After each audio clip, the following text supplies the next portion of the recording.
Sebelum kamu tenggelam dalam cerita yang bakal bikin jantungmu berdebar, jangan lupa klik subscribe dan aktifkan loncengnya, karena di sini, setiap kisah punya rahasia yang akan mengguncang hatimu. Bayangkan kamu sedang melahirkan, ditemani suami tercinta. Tapi di ruangan sebelah, seorang wanita muda juga melahirkan, dari pria yang sama. Satu bayi tertukar, satu nama terbaca, dan satu dunia, hancur seketika. Istri sah dan istri simpanan dipertemukan bukan karena takdir, tapi karena satu kebohongan yang akhirnya pecah. Di saat paling sakral dalam hidup seorang wanita, apa yang terjadi saat dua perempuan yang seharusnya tak pernah bertemu, justru saling menatap, dengan bayi di pelukan masing-masing. Siapa yang akan bertahan, dan siapa yang akhirnya memilih pergi? Kisah lengkapnya, hanya di sini. Jangan lewatkan episode selanjutnya. Angin sore menari pelan di sela-sela gorden putih yang menggantung rapi di jendela. Di dalam kamar bernuansa pastel itu, Rania duduk di tepi ranjang sambil mengusap pelan perut buncitnya yang hampir 9 bulan. Matanya berbinar, ada campuran gugup dan bahagia di sana. Sayang, suara lembut Arman terdengar dari pintu. Ia membawa segelas susu hangat dan semangkuk kecil potongan apel. Kamu lagi mikir apa? Wajahmu tenang banget hari ini. Rania menoleh, tersenyum kecil. Aku cuma membayangkan wajah anak kita. Kayaknya dia bakal mirip kamu. Arman tertawa kecil, lalu duduk di sampingnya. Ia memijit lembut betis Rania yang mulai bengkak. Kalau mirip aku, berarti ganteng. Tapi kalau mirip kamu, berarti sempurna. Rania menunduk malu, hatinya penuh. Di dalam pikirannya, ia merasa hidupnya hampir sempurna, rumah yang tenang, suami yang lembut, dan sebentar lagi, ia akan jadi seorang ibu. Di dinding kamar, tergantung foto pernikahan mereka 5 tahun lalu. Arman, dalam jas abu-abu, menggenggam tangan Rania yang tersenyum bahagia di gaun putih sederhana. Banyak hal sudah mereka lewati. Tahun-tahun pertama yang berat, keguguran pertama, air mata yang tak dihitung. Tapi Arman selalu ada, selalu. Kamu jadi ke Bandung besok? Tanya Rania sambil menatap wajah Arman dari samping. Arman mengangguk pelan, iya. Paling cuma 2 hari. Urusan kontrak baru sama klien.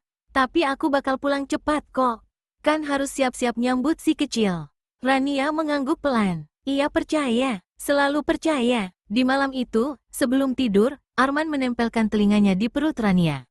Halo, nak, ini ayah. Jangan nakal ya, jaga mama. Ayah lagi kerja bentar aja. Nanti ayah pulang bawa boneka. Rania mengelus rambut suaminya dengan penuh kasih. Ia tidak tahu bahwa boneka yang dijanjikan bukanlah hadiah, tapi pengalih. Bahwa di balik perhatian manis itu, ada dunia lain yang sedang dijaga Arman rapat-rapat. Dan rumah itu, terlalu tenang untuk menyadari badai yang akan datang. Di sudut kota yang berbeda, sebuah kontrakan kecil berdiri seadanya. Lampunya redup, tapi suasananya hangat. Di atas sajadah usang, Dina duduk dengan tangan mengelus perutnya yang besar. Wajahnya tampak lelah, tapi matanya memancarkan keteguhan. Di sampingnya, ada foto kecil laki-laki yang ia tempelkan di dinding, Arman. Bang, hari ini anak kita gerak terus. Katanya dia kangen ayahnya, ucap Dina pelan, nyaris seperti doa. Ia menatap foto itu lama. Dulu, Arman bilang ia duda, bahwa pernikahan sebelumnya gagal karena sang istri tak bisa punya anak. Dina percaya, bukan karena naif, tapi karena Arman begitu sabar, begitu lembut. Tak seperti laki-laki yang ia kenal sebelumnya. Arman berbeda. Maaf ya, aku belum bisa ngasih kamu kehidupan yang layak. Tapi nanti, kalau Bang Arman beneran ceraikan istrinya dan nikahin aku, semuanya pasti berubah. Dina menahan perih di dadanya. Ini bukan kehamilan yang mudah. Ia harus bekerja dari rumah, menjahit pesanan gamis, dan hidup hemat. Tapi tak pernah sekalipun ia menuntut. Karena ia yakin, cinta yang ia perjuangkan adalah cinta yang akan dimenangkan. Malam itu, Arman datang. Dina langsung tersenyum dari balik pintu. Sayang, aku cuma sebentar. Besok harus keluar kota. Klien penting, katanya sambil memeluk Dina dan mengecup keningnya. Dina mengangguk. Ia sudah terbiasa dengan jadwal Arman yang sering tiba-tiba. Ia percaya semua itu demi masa depan mereka. Arman menaruh satu tas kecil berisi makanan dan vitamin. Ini buat kamu dan si kecil. Jangan lupa diminum ya, Bang, panggil Dina sebelum Arman beranjak. Nanti kalau anak kita lahir, Abang bakal ada, kan? Arman menahan napas sejenak. Senyumannya tak selebar tadi. Iya, sayang, aku bakal ada. Percaya sama abang. Tapi dalam hatinya, Arman tahu, dua kehidupan sedang ia jalani. Dua dunia sedang ia seimbangkan di ujung tali yang makin rapuh. Dan malam itu, dua perempuan hamil yang sama-sama mencintainya, sama-sama mengelus perut mereka, sama-sama berdoa untuk pria yang sama. Yang satu berdoa agar suaminya pulang dengan selamat. Yang satu lagi berdoa agar kekasihnya akhirnya menetapkan hati. Tapi tak ada yang tahu, doa siapa yang akan sampai, dan doa siapa yang akan menghancurkan dunia mereka. Subuh itu, suara azan menggema di kejauhan ketika Rania tiba-tiba terbangun dengan rasa nyeri hebat di perut. Nafasnya terengah, dan tangan kanannya meraba sisi tempat tidur. Kosong. Arman, gumamnya, tak ada jawaban. Ponselnya di meja. Rania meraihnya, dan hanya menemukan satu pesan. Sayang, aku harus ke bandara pagi ini. Kalau kamu butuh sesuatu, hubungi ibu atau Ustazah Nisa ya. Aku sayang kamu. Tangis kecil meletup. Tapi tak lama, Rania tahu ini bukan waktu untuk menangis, rasa sakitnya makin menjadi. Ia segera menelepon ambulans, menggenggam erat tas perlengkapan bayi yang telah ia siapkan sejak minggu lalu. Ini hari yang ditunggu, tapi mengapa terasa begitu sepi? Di tempat lain, beberapa kilometer dari sana, Dina juga menggeliat di tempat tidur kontrakan kecilnya. Rasa nyeri itu datang tiba-tiba, tajam dan menjalar ke seluruh tubuhnya. Bang, desahnya, sambil meraih ponsel. Tak ada notifikasi, tak ada balasan. Ia mencoba menahan rasa sakit, tapi tubuhnya mulai gemetar. Dengan sisa tenaga, Dina meraih dompet dan ponsel, lalu menelpon ambulans sendiri. Ia menggigit bibir, menahan sakit, menahan kecewa. Dua perempuan, dua kontraksi, dua ambulans. Dua nyawa baru yang berjuang untuk lahir di dunia yang belum tentu memihak ibunya. Takdir, entah bagaimana, mempermainkan mereka pagi itu. Karena dari sekian banyak rumah sakit yang bisa dipilih oleh sistem darurat kota, ambulans mereka mengarah ke tempat yang sama, RSIA Harapan Ibu. Di meja pendaftaran rumah sakit, petugas mencatat dua pasien bersalin hampir bersamaan. Nama suami, Bu, Arman Fadli, jawab Rania lemah. Nama ayah dari bayi, Bu, Arman Fadli, jawab Dina dalam ruang tunggu terpisah. Perawat mengerutkan dahi. Dua nama sama, dua ibu hamil, dua kamar disiapkan. Tapi belum ada yang tahu, mereka bukan pasien biasa. Mereka dua kutub dari satu badai yang sama. Di koridor ruang bersalin, Arman berlari masuk dengan jas masih setengah terbuka. Saya suami Rania. Mana ruangannya? Beberapa detik kemudian, ponselnya bergetar. Notifikasi, Dina, Bang, aku di rumah sakit. Tolong datang. Arman menatap layar, lalu menatap dua arah lorong rumah sakit. Satu ke kanan, satu ke kiri. Dan untuk pertama kalinya, pria itu tak tahu kemana ia harus pergi. Arman berdiri di tengah lorong putih rumah sakit, seperti orang kehilangan arah. Suara-suara perawat berseliweran, tangisan bayi terdengar samar dari kejauhan, dan aroma antiseptik menyengat tajam di hidungnya. Tapi yang paling menusuk, adalah rasa bersalah yang mulai menjalar dari dada hingga ke ujung kepala. Di tangan kirinya, notifikasi pesan dari Dina masih menyala. Bang, aku di rumah sakit. Tolong datang. Di tangan kanannya, ponsel dengan wallpaper foto Rania yang tersenyum sambil memegang perutnya. Arman menutup mata sesaat. Lalu, seperti orang yang memilih sisi koin, ia berjalan ke arah kanan, menuju kamar Rania. Ia tahu, pilihannya hari ini akan mengubah segalanya. Di ruang bersalin, Rania terbaring dengan selang infus dan oksigen di hidung. Wajahnya pucat, tubuhnya berkeringat dingin. Ketika Arman masuk, matanya langsung meneteskan air mata. Kamu datang, bisiknya. Arman menggenggam tangannya, mencoba tersenyum, meski hatinya tercekat. Maaf, sayang, aku telat. Enggak apa-apa, yang penting kamu di sini. Namun sebelum ia bisa menjawab, seorang perawat masuk tergesa. Pak, mohon izin sebentar ya, kami harus persiapkan Ibu Rania untuk tindakan. Mohon tunggu di luar. Arman mengangguk dan mundur perlahan. Ia keluar ruangan, duduk di bangku lorong, lalu membuka pesan Dina lagi. Bang, aku sakit banget. Aku sendirian, tolong. Tanpa berpikir lama, Arman bangkit. Ia bertanya ke perawat lain. Pasien atas nama Dina, ruangannya di mana? Pasien Bu Dina? Oh, dia di ruang bersalin 3, Pak. Baru masuk setengah jam lalu. Langkah Arman makin cepat, dan hanya takdir yang bisa merencanakan ini. Ruang bersalin 3 terletak tepat di sebelah ruang Rania. Ia membuka pintu perlahan. Dina langsung menoleh. Matanya basah, tubuhnya gemetar. Bang! Arman menghampiri, menggenggam tangannya, tapi tak berkata apa-apa. Dan di saat itulah, saat paling rapuh dalam hidup keduanya, suara tangisan bayi dari ruang sebelah terdengar begitu jelas. Dina menoleh. Itu, suara bayi? Arman tak menjawab. Dina memicingkan mata. Ruang sebelah, siapa? Langkah kaki perawat terdengar, dan saat itu pintu kamar Dina dan pintu kamar Rania terbuka hampir bersamaan. Seorang perawat mendorong tirai pemisah lorong agar jalur alat medis terbuka. Dan sekejap, tanpa rencana, tanpa aba-aba, mata Rania dan Dina saling bertemu. Mereka sama-sama lemah, sama-sama berkeringat, sama-sama memegang perut yang baru saja mengantar kehidupan ke dunia.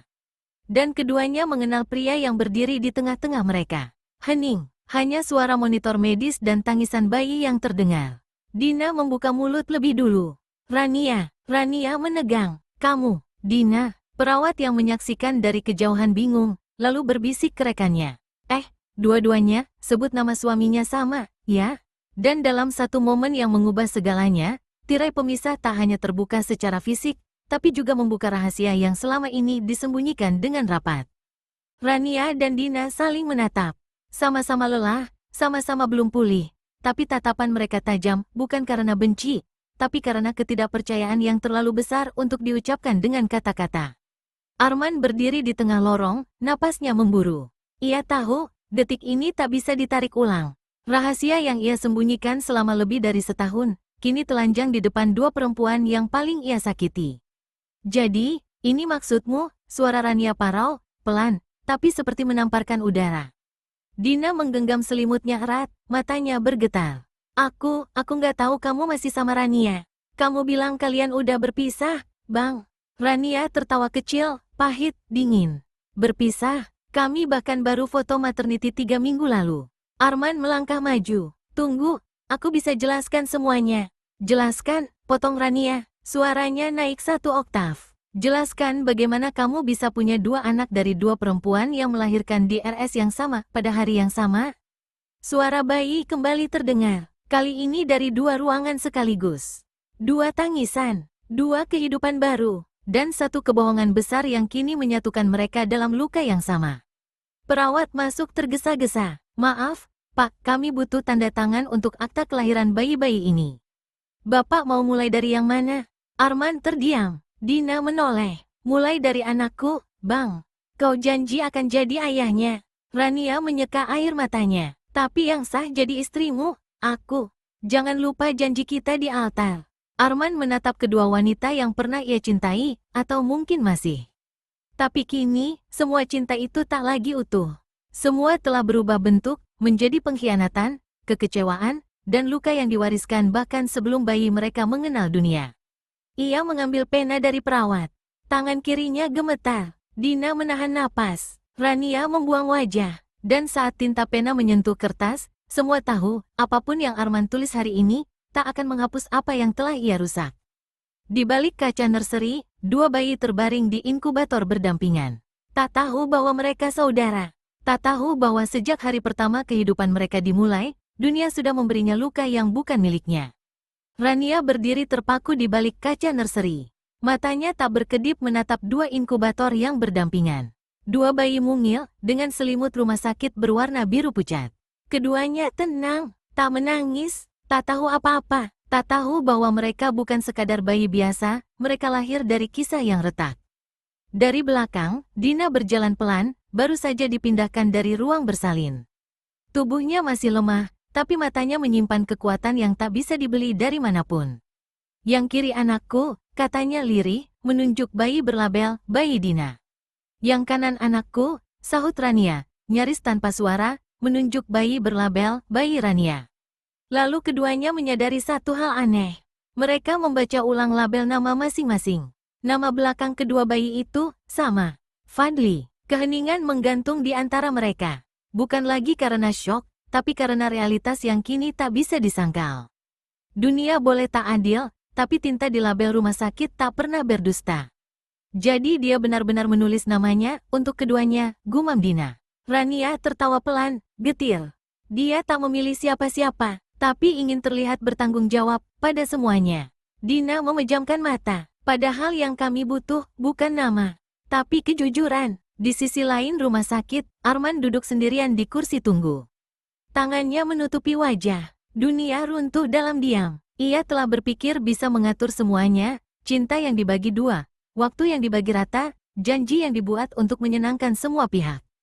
Tapi hidup bukan spreadsheet, dan luka bukan statistik. Ponselnya berdering. Ibunya menelepon. Ia abaikan. Lalu layar menyala kembali. Nomor tidak dikenal. Arman mengangkat. Pak Arman, suara perempuan asing terdengar tegas. Saya dari bagian administrasi. Mohon maaf, ada sedikit kendala. Apa? Nama belakang kedua bayi Bapak sama. Tapi di sistem, hanya satu yang bisa otomatis mendapat manfaat asuransi dari perusahaan tempat Bapak bekerja. Arman terdiam, dan entah mengapa, pertanyaan kecil itu menjadi pertanyaan terbesar dalam hidupnya. Siapa yang akan ia lindungi ketika keduanya adalah darah dagingnya? Kembali ke nursery. Rania dan Dina masih berdiri berdampingan. Untuk pertama kalinya, bukan sebagai istri dan selingkuhan, tapi sebagai dua ibu. Dua korban, dan dua hati yang sama-sama terluka oleh lelaki yang sama. Aku gak tahu harus benci kamu atau bersimpati, ucap Rania akhirnya.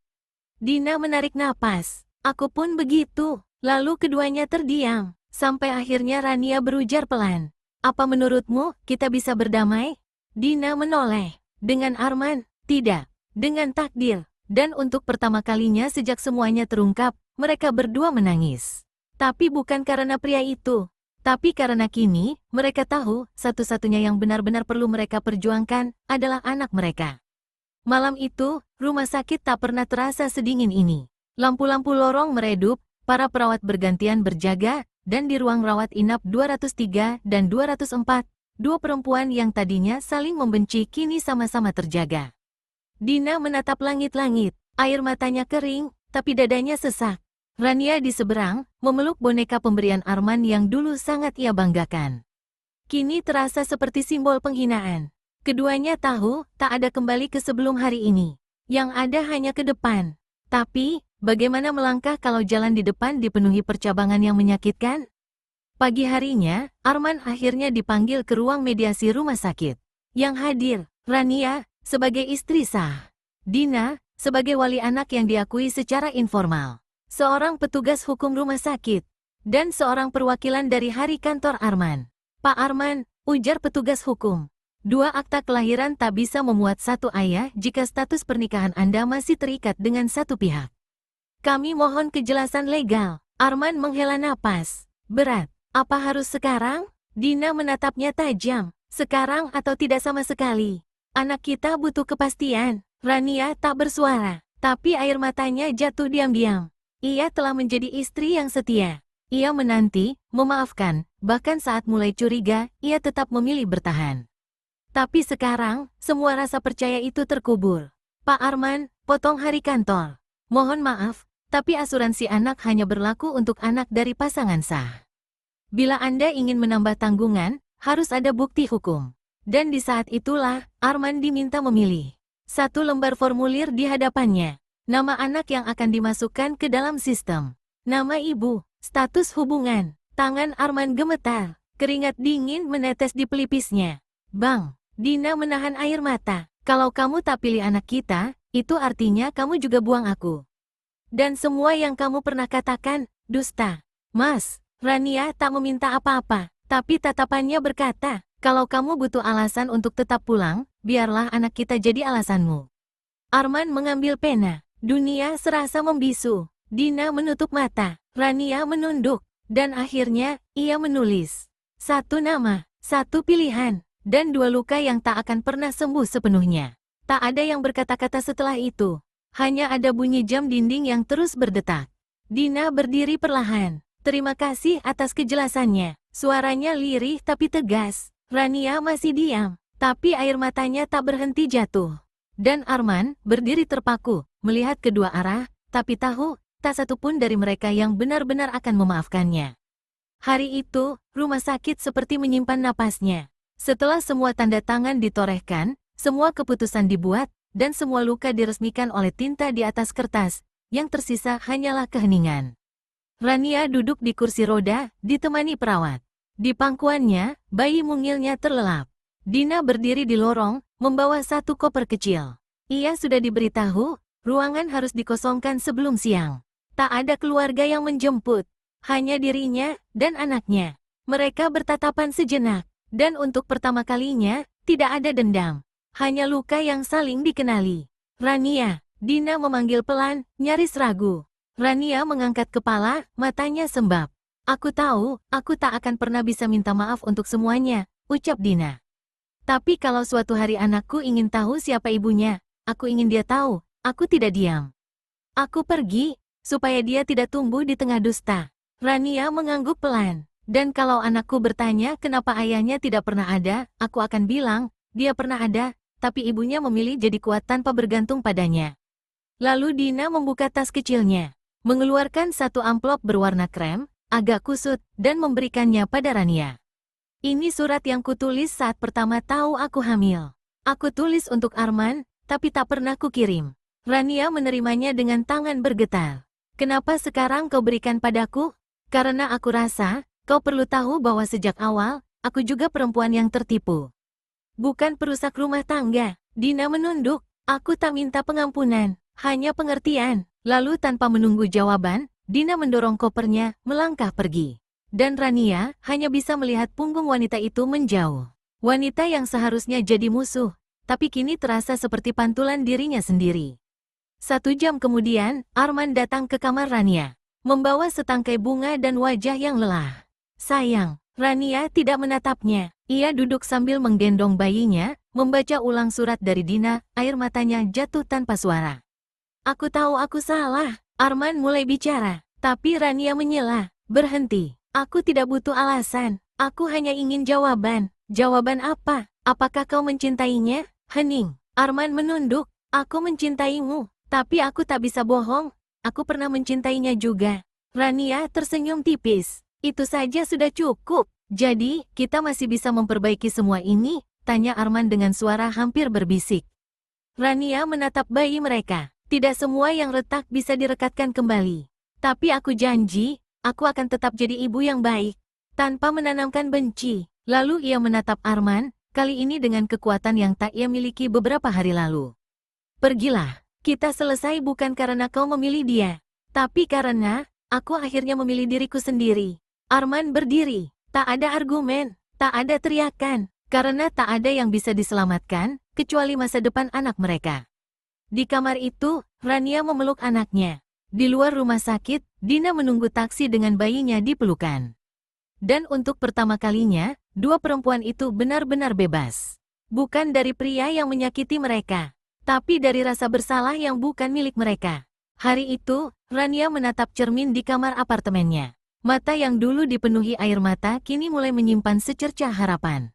Bayi mungilnya tertidur pulas di ranjang samping. Di luar jendela, suara kehidupan kota mulai bergema, tapi dalam hati Rania, yang terdengar hanyalah detak jantungnya sendiri, perlahan, tapi pasti, memulihkan diri dari luka yang dalam. Ia menghela napas panjang. Ini bukan akhir dari segalanya. Ini adalah awal dari sebuah perjalanan baru. Sementara itu, Dina menggendong bayinya, berjalan pelan di taman kecil dekat rumah kontrakannya. Angin sore mengusap wajahnya, membawa rasa tenang yang lama ia rindukan.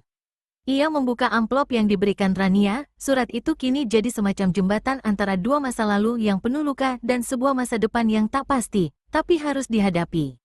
Aku akan jadi ibu yang baik, bisiknya pada bayinya, tanpa bayangan masa lalu. Di suatu kantor kecil, Arman duduk sendiri. Teleponnya berdering, tapi ia tak mengangkat. Hatinya penuh sesak oleh keputusan yang telah dibuat dan kehilangan yang harus diterima. Ia tahu, meski ia memilih salah satu anak untuk keperluan administrasi, hatinya tak bisa membagi dua cinta untuk kedua bayi itu. Namun, kini, tak ada yang bisa diperbaiki. Malamnya, Rania dan Dina bertemu kembali di sebuah kafe sederhana. Tak ada lagi permusuhan, hanya dua ibu yang berbagi rasa lelah, harapan, dan kekuatan. Mereka berhak mendapatkan yang terbaik, kan? Tanya Dina lirih. Rania mengangguk. Kita mungkin tak bisa memperbaiki masa lalu, tapi kita bisa buat masa depan mereka lebih baik. Mereka tersenyum, bukan sebagai musuh, tapi sebagai dua jiwa yang kuat, yang belajar untuk berdamai dengan luka dan mulai melangkah maju. Waktu terus berjalan, membawa mereka pada babak baru yang belum pernah mereka bayangkan sebelumnya. Rania dan Dina kini bukan lagi sekadar istri sah dan istri simpanan. Mereka adalah ibu, dua ibu yang memilih untuk berdiri berdampingan demi masa depan anak-anak mereka. Dalam pertemuan-pertemuan kecil yang mereka mulai buat, terdengar tawa bayi yang tumbuh sehat, dan cerita-cerita tentang keberanian menghadapi kenyataan pahit.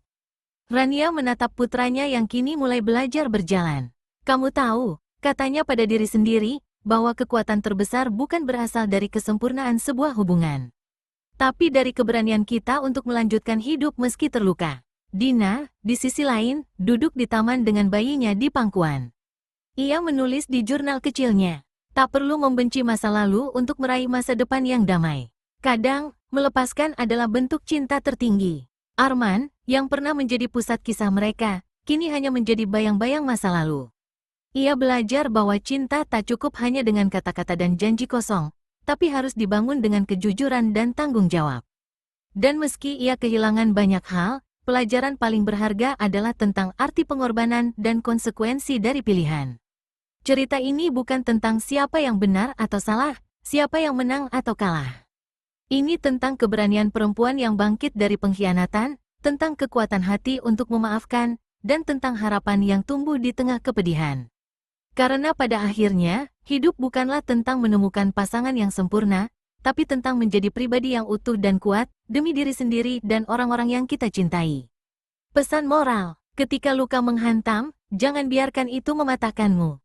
Pelajari untuk berdamai dengan masa lalu, temukan kekuatan dalam dirimu, dan bangunlah masa depan yang lebih baik, bukan untuk orang yang pernah menyakitimu, tapi untuk dirimu sendiri dan mereka yang kau sayangi.